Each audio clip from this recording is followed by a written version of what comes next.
नमस्ते, म चाहिँ अहिले 22 वर्षको भएँ। मेरो घर चाहिँ ओखलढुङ्गा हो।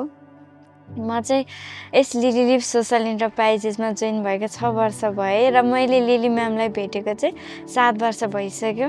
र पहिला चाहिँ मेरो आर्थिक अवस्था धेरै कमजोरी थियो र यहाँ विभिन्न तालिमहरू लिएर अहिले आफै सक्षम भएको भएर चाहिँ मैले मेरो फ्यामिलीलाई हेर्न पाएको छु।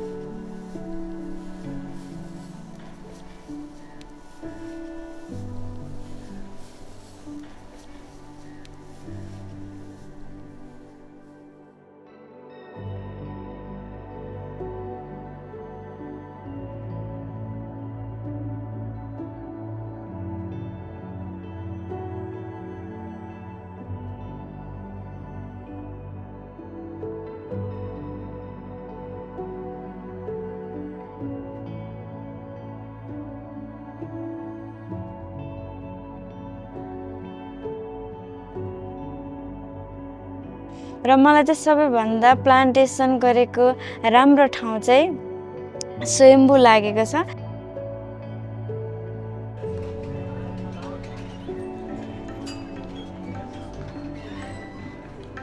किनभने हाम्रो चाहिँ नेपालको राजधानीमा रहेको प्रमुख धार्मिक स्थल भएको भएर विभिन्न पर्यटकीयहरू आउने भएको भएर त्यस ठाउँमा स्वच्छ सफा राख्नका लागि चाहिँ हामीले त्यहाँ रहेको ठाउँलाई व्यवस्थापन गर्दै अहिले वृक्षारोपण गर्न पाउँदा एकदम खुसी लागेको छ।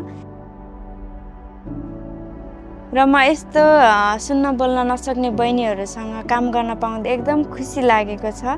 किनभने यहाँहरूलाई चाहिँ अरू ठाउँमा धेरै लगायत ठाउँहरूमा चाहिँ व्यवहारहरू नराम्रो गर्ने र जबहरू पनि नपाउने भएको भएर चाहिँ यस लिली लिभ सोसल इन्टरप्राइजेसले चाहिँ आफूसँग सँगै राखेर उहाँहरूलाई चाहिँ चाहिने सकेको सुविधाहरू दिएर चाहिँ हामी सँगै राखेका छौँ। र अर्को कुरा मैले शिक्षामा जोड्न लागेँ। शिक्षामा चाहिँ म एससी हुँदा नै यस ठाउँमा जोइन भएको भएर 11, 12 र ब्याचलर अहिले 4th इयर म यसमा चाहिँ यहीँ नै जोइन भएको भएर चाहिँ मैले पढ्न पाउँदा एकदम खुसी लागेको छ। धन्यवाद।